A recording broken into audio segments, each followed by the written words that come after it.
Yes, 21 plus VAT, added by the condemned government. They literally put years on me. Still, most of them have gone over to Nigel Farage's lot, aren't they?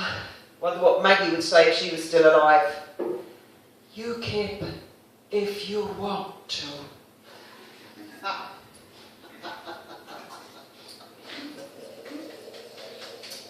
Thank you. Yes, it's been a funny old year. It's been a funny old year, really, isn't it? It's a funny old year. Radical fundamentalists running around chopping people's heads off. Ebola, threatening, or Ebola, however you say it, it'll still kill you. Threatening to send us all the way of the dinosaurs. But don't worry, because Boris is going to ban smoking in public parks. Actually, no, he's not. So thank you, Boris, for fucking that joke up for me by not doing what you said you were going to do again. But we shouldn't slag Boris off, really. I shouldn't slag Boris off. He's done a lot for the kids on my estate.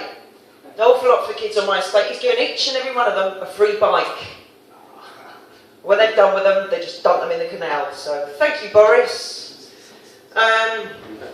Yes, smoking in parks. Walking to work across the park in the mornings, enjoying the sunrise, smoking a fag, enjoying myself. And you get all the runners and the cyclists out, all the health nuts. They pass me with my one little cigarette. Hit, hit, hit, hit. My body is a temple. Hit, hit, hit. So, well, mine's a broken down old ruin. Look at it, it's still smouldering. Oh, the single parents, oh, the single parents, oh, the single parents, oh, the single parents. If you like it, then you should have put something on the end of it.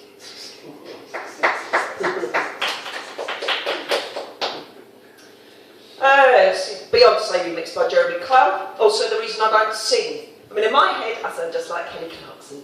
To the rest of you, probably more like Jeremy Clarkson, only better looking. A bit. Yeah.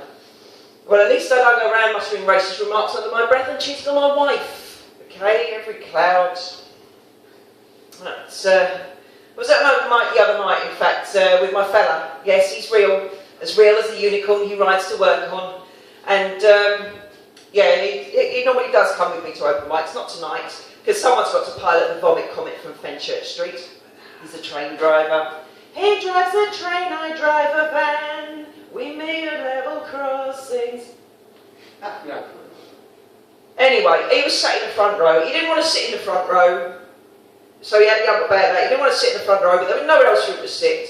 He sat in the front row, and this comedian was going off on one. Not me, for once. She got all up in his face, and she went, "You men," she said, "you men, Jeremy Clarkson is your god." And my fella looked at her, and he said, "Well, I'd like to see him nailed to something." He's not the Messiah, is he? He's a very naughty boy. Jeremy Clarkson, not my fella. Though, same could apply, I guess. What's he going to do for his next stunt? Drive across Syria with a number plate J1HAD? They're thinking of putting the plug on Top Gear, actually. The BBC thinking of pulling the plug on Top Gear, and I think that'd be a shame, really, because there's nothing wrong with the format of the programme. It's a lot of fun. I mean, presenters are looking a bit tired now. It's getting a bit like Last of the Summer Wine with extra racism. But, you know, all they need to do is get rid of the presenters, inject some fresh blood. Maybe that's what the Argies were trying to do, eh? But, no, I love music. It's one of my favourite things, in fact. And it's so emotive.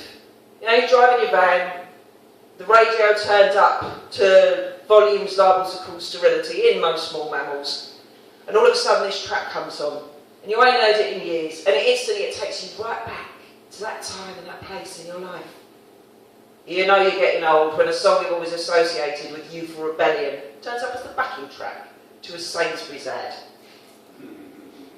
Still, I should have realised the rock was setting in a few years ago when Johnny Rotten started advertising butter.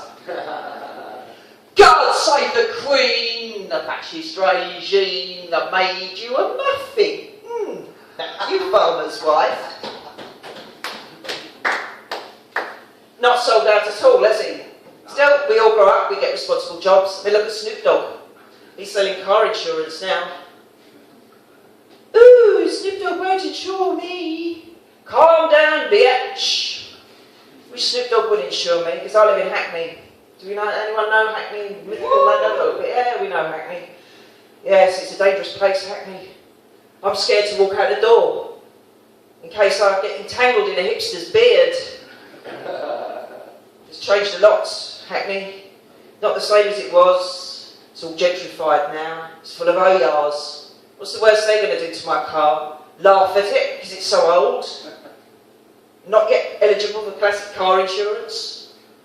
Yeah. No, Miss Davies, I think you are mistaken. Your car has not been stolen. I think you'll find it's been socially cleansed. I wish Snoop Dogg would insure me. Because occasionally I take my car out of Hackney, like tonight. Just cut south of the river, don't go there, don't go there. That's what they say. My side of the water. Don't come. Thank you. Thank you, dear. Well, I've got to tell you, I almost got run off the road by two different people on the way here. Tried to run me off the road. Wouldn't have minded, but they were both on foot at the time. South Londoners are hard, not like Hackney. Ooh. Anyway,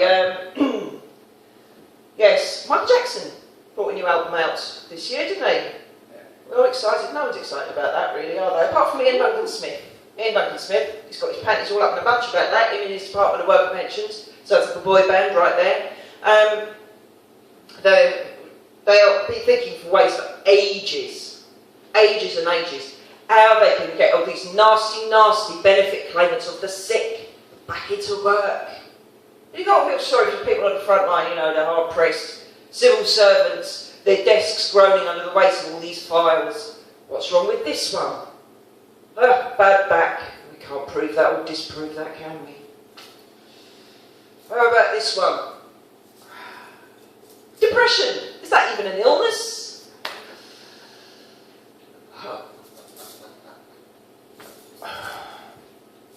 Oh, this one's a corker. This woman can't go to work, she claims, because she claims she's allergic to shoes. Well, we know that's a lie for a start, don't we? Because most women can't get enough of shoes. Well, boo-hoo, all you work-shy, lazy layabouts. Michael Jackson has been dead for 5 years, and he's still a fully paid-up, productive member of society. His hologram is performing twice nightly. Don't even get me started on Tupac. Michael Jackson don't need a chauffeur-driven limo anymore, does he? Refrigerated van is what he needs. And I am a refrigerated van driver. Hey. Where do I send my CV? That's going to be difficult, isn't it? Via Doris Stokes, perhaps? Oh no, she's dead too. How long is it, do you think, before someone brings out an app? It'll be a matter of time. Someone will bring out an app where you can talk to the dead. It's going to happen. I mean, already last week in the paper, there was a family that claimed their dead grandmother was texting them from beyond the grave. So it's only a matter of time. They've got an app for everything else. But if no one else has thought of it, I could email Steve Jobs. Oh no, he's dead too, isn't he? Bugger. No, I've been up here all this time. Probably someone wants to get someone else. You might work it out there. I might. Sorry, you might work it out up there. Yeah. Yes. Well, how's he going to get it up by the cloud? Yeah. See, I know about technology. There you go. I'm an old manual worker. I don't do computers. Seriously. Anyway, I've been up here for so long. You've been so kind and such a wonderful audience. All 4 of you. That I suppose I better tell a joke now. Okay. What's the difference between a taxi driver and a taxidermist? We don't know. What is the difference between a taxi driver and a taxidermist? What? We get there in the end. If you don't know, you're stuck for a lift home, aren't you, quite frankly? Right, I'll be lizanne. You'll be great. Wembley, woo! Gangnam Style responsibly, people. Thank you very much. Good night. Comedies aren't at the best of times. At least if there's 20, 30 people, some of them are getting your jokes when there's only 4 of them. Well done, lizanne!